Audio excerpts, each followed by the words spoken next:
when Muslims come to a foreign country, right, as minorities, and which is many times the case, for example, in Europe, then the first generation of them will naturally be insulated. That's sociologically impossible to avoid. They're going to gravitate towards other people who speak the same language. So all the Pakistanis will hang out with each other. All the Hyderabadis will hang out with each other. All the Somalis are going to hang out with each other. It's going to happen. And as a matter of fact, it will be so strong that people from the same village will hang out with each other. People from the same city will hang out with each other. The Turks from Istanbul will be closer to each other than the Turks from Ankara. It's going to be different. And that's going to happen in the beginning. But over time, over a generation, over one generation to two generations, people start losing touch with that and start accepting the culture that they belong to. And it becomes their culture. I'll give you my example. I moved to the United States when I was 15. And up until 15, my dad, because he worked in the embassy, we traveled all over the world a lot. So I didn't really get sunk into one culture. But most of my adult life has been in America. So I became a lot more American than I am Pakistani. It just happened. I mean, I still like a good naan and like paratha and stuff. I'm still legitimate for me. But I became a cheeseburger pizza guy. This is what happened. My children, I have 6 kids. Yes, write that down, 6 kids.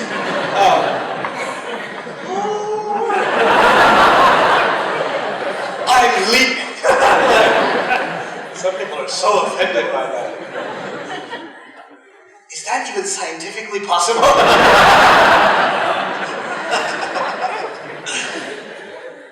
My kids are just straight American. They're just American. They know nothing about my culture. I tell them stories about Pakistan or stories about Urdu. And, yeah, I know, it's crazy. 6 kids, that's crazy! They're still Muslim. These kids are still Muslim. They're American. They can't have a conversation with their Pakistani cousins anymore. It's very hard for them. My daughter knows more Arabic than she does know Urdu. It's just a fact. I wasn't able to teach her, and my wife doesn't speak any Urdu to begin with, So the cultures will change. But if you stay in proximity with each other over a generation, you know what happens? You become one culture. You become sort of a Swiss Muslim culture. And you become part of the larger fabric of society. It just naturally happens. Yes, there will be something unique about you. There'll be something distinct about you, but you'll be very integrated into the culture from where you live, where you belong. And that's natural, and I personally believe not only is it natural, it should be that way. It's the nature of the world. It's how it should be. Okay? Great question. Other questions? Yes? Yes? Why are non-Muslims not allowed in Al-Masjid al-Haram? So Al-Masjid al-Haram actually represents, the Kaaba actually represents the exception to the overwhelming, the Kaaba in particular and Al-Masjid al-Nabawi. Why? Because Allah Azza wa Jal declared that house should remain free. Personally, actually, I've heard of, I haven't gotten into this discussion or research myself yet, but I know classically there was even a debate on this issue. It was a never agreed upon issue. Like, it wasn't unanimously, they're never allowed there. There were actually some scholars who said, I don't know if that's absolute.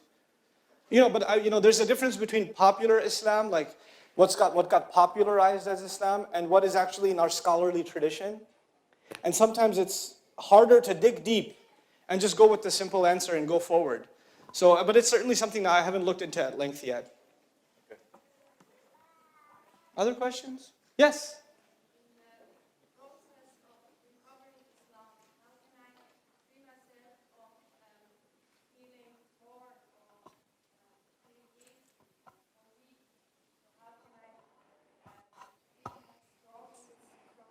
It's a very powerful question you ask. How do you, as you're trying to recover your Islam or revive it inside of you, how do you not feel torn? And how do you not feel guilty? Look, guilt is a gift from God. So, that the guilt you feel, and when you stop feeling it, that means you're no longer a good person. So congratulations, you feel guilty. And, feeling torn. This internal struggle is what life is about. We're never going to be perfect. There's always going to be a struggle. I struggle and you struggle. You know, just because I'm holding a mic talking to you doesn't mean I'm in a better position than you. I have my own struggles that I have to work on, and you have yours that you have to work on. What happened with me was two things that I find strength in. One, I find strength in friends and family. Two, I find strength in Allah's book. I find strength in the Quran. I became a dedicated student of the Quran many, many years ago, part-time. Not full-time. I've never studied Quran full-time, never. Because I couldn't afford to do it. But I decided to build that relationship with the Quran over time, and it's helped me through a lot emotionally even. So it's been my companion, along with good friends and family. And if you're blessed with those couple of things, then inshallah you'll see through the struggles of life. Yes?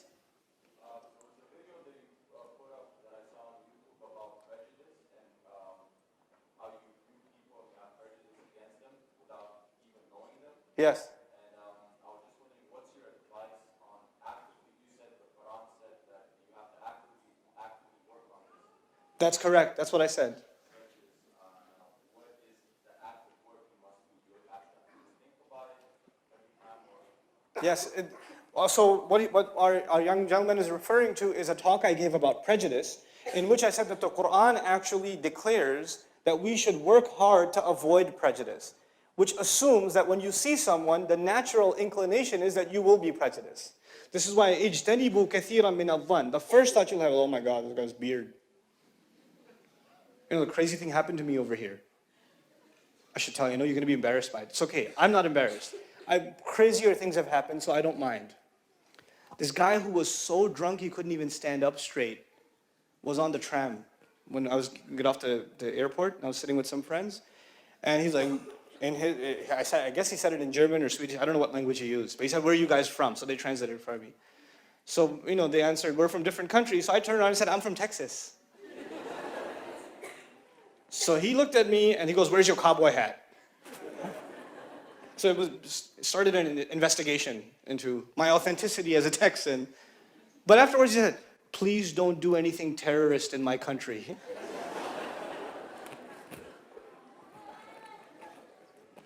I was like, "I'll try not to." I was like, I don't know what to tell you, bro. Is that what you think of Texans? That's what I told him. Not all Texans are terrorists, I was like, but prejudice is real. It's real. I mean, sometimes, and it's not necessarily because people are evil. If you're fed a certain rhetoric all the time, over and over again, you're going to start thinking that way, and people are going to start getting nervous when you get on a plane. I'm not usually a believer in God, but since I saw him on the plane, oh God, spiritual reawakening, that'll happen. But you know what? It is a mental exercise. It is, you have to mentally stop yourself and say, who am I looking at? Like a woman came up to me 2 weeks ago. I was in New York City. I was giving a lecture in New York City. And a woman came up to me. She wasn't covered in the Islamic covering. Muslim woman, right? She wasn't wearing a hijab or whatever. She came up to me and said, Assalamu alaikum, I'm a Muslim. I know what you're thinking. I'm not a good Muslim. I was like, I didn't think that. She already started by saying, I know what you're thinking. I'm not a good Muslim. I don't have a right to think that. I don't have that right. Allah decides what you have inside you. It doesn't take away from the fact that, yes, there is an Islamic ruling on clothing, but we don't judge people on the outside. As a matter of principle, we don't judge people on the outside. We don't look at someone and say, oh, well, that guy doesn't have a beard, he must not be that religious. That one is extremely religious. This woman observes Islam, this woman doesn't observe Islam. We don't think like that. We're not supposed to think like that. That is actually antithetical to da'wah itself. You cannot judge someone, you cannot invite someone that you've prejudged. We have to fight this mentality. And it's a serious internal mental struggle, spiritual struggle, but we have to do it. It's a commandment of God. I saw a hand here somewhere. Yes?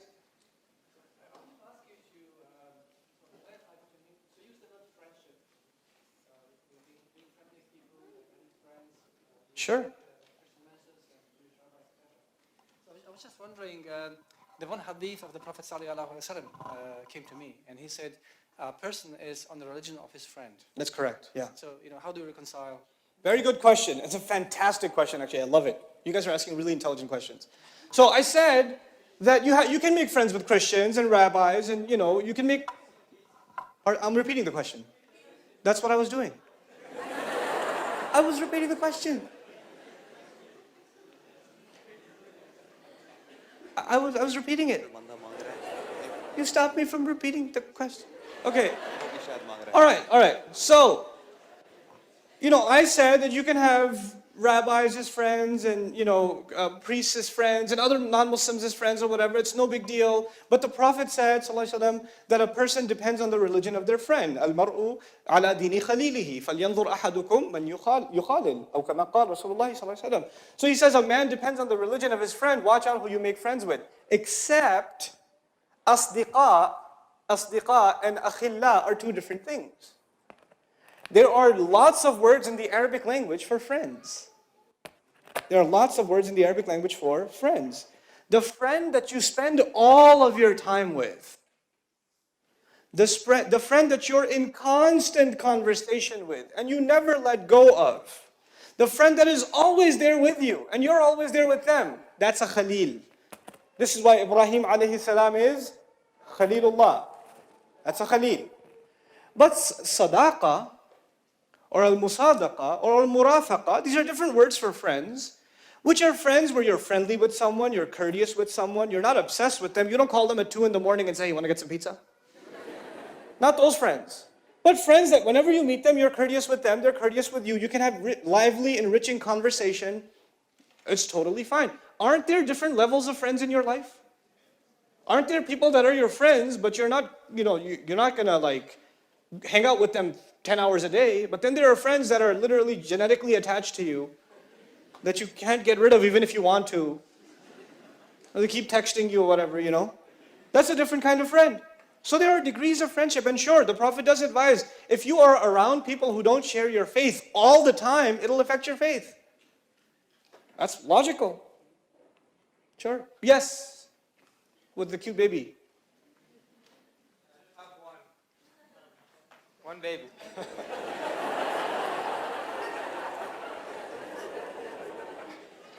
For now. So my question is about the title of the lecture, about living in the West. The title. The title, yeah. So a lot of Muslims, I feel, that are living in the West may start to feel when they have children that a question comes in mind, where do I raise my children? Do I go back home? Yeah.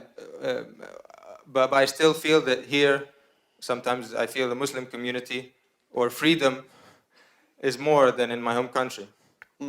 Even if it is Muslim, in quotation marks. So how does one choose something like this? That's a good question. I struggle One more with... thing. Thank you for teaching us today.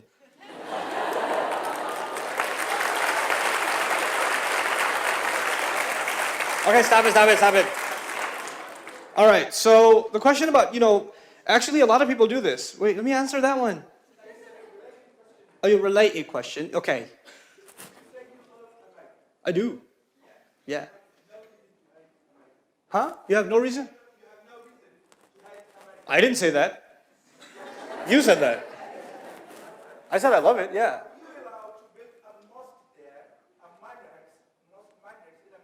Sure. Okay. So is a minaret a part of Islam? Okay. Sure. Uh-huh.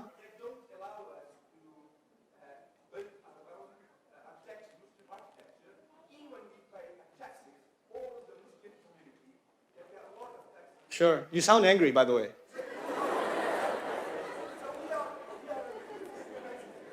I agree, which is why I started with the people of the cave. You can disagree with your government.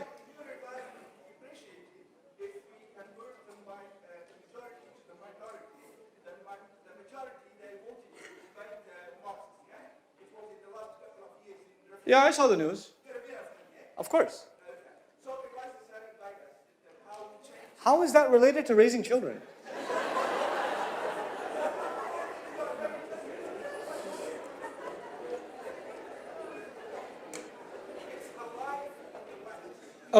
Okay, so it's because it's still West. Okay. I'm going to try to address both of those things. So number one, about raising children. That is a very individual, and by the way, I appreciate your comment. And it's, alhamdulillah, this makes for lively conversation, inshallah. So, first off, about raising children. I am very concerned, and people say, how are you going to raise your children as Muslims in America? People say that, right? And people can say the same thing about here. People can say the same thing about the United Kingdom. My problem is we are living in a globalized world. So the corruptions or the evil tendencies of one place have now spread everywhere else. My children aren't any safer from, the filth available on the internet in Saudi Arabia or in Pakistan or in Bangladesh than they are in Dallas, Texas. The things that are happening underground in Muslim countries are the same as what's happening above ground in many non-Muslim countries, and even now it's come above ground. The world has changed. There is no ideal place to raise your children anymore. We are living in a world that is full of challenges. We have to make a conscious decision, what is the place where we can best meet those challenges and face those challenges? You understand? If it's not one kind of challenge, it's going to be another kind of challenge. I had friends who left the United States to raise their children in the Arab world. They came back in 6 months. They came back. They said we couldn't take it. We could not take it. And I said, was it the electricity problems? Was it the air conditioning problems? Was it the pollution on the streets? Was it the traffic? Was it the government? No. It's just Islam was tough. No, honestly. They said, we're trying to tell our children not to lie, but every other person lies. We're trying to tell our children to speak against corruption, but everybody wants a bribe. We're trying to tell our children that you have to be honest, but nobody's honest in school. We're trying to even sign them up for school, and they need some extra cash on the side. Like, corruption is everywhere. How are we supposed to? And we don't want our children to believe that's normal. What are we supposed to do? Yes, they hear the adhan. They hear the adhan, but Islam is more than prayer. Islam is character, man. But where are you going to raise people with character? You have to make that decision as a family. I can't tell the entire Muslim population to move to one place or another place. Wherever you are, the struggle is raising people of character. That's number one. As far as your question is concerned about the restrictions you may have from your government or from the majority as a political thing, about certain liberties you don't enjoy as Muslims yet, I personally believe every people have a right to voice their opinion, but if they're living in a particular country, that they do so in a civil fashion, in an intelligent fashion, and they raise that discourse, and they engage with people. So long as you live in this country, and you actually look at your neighbor as the other, they will continue also to look at you as the other. And this will reciprocate. This is actually a two-way street, not a one-way street. And if one side is looking at you as the other, and you say, well, they look at me as the other, therefore I don't want to engage with them either, well, you're just as much at fault. You have to engage the country in conversation. And conversations, just like before I open my mouth, many of you may have had a perception of who I am. But after I open my mouth, maybe you have a different perception of who I am. The same is true of your neighbor. You cannot change governments. You cannot change entire policies overnight. But can you change your neighbor's mind? Can you do that much? Can you at least have civil conversation with business partners, with classmates, with teachers, with associates? Can you do that much? Can you build those, soften society a little bit? People just need to know each other. People need to break the ice with each other. People need to humanize each other. The more we, not interact. And some people say, protect yourself. Don't talk to the non-Muslims. What are you talking about? What are you talking about? Where did you get this idea from?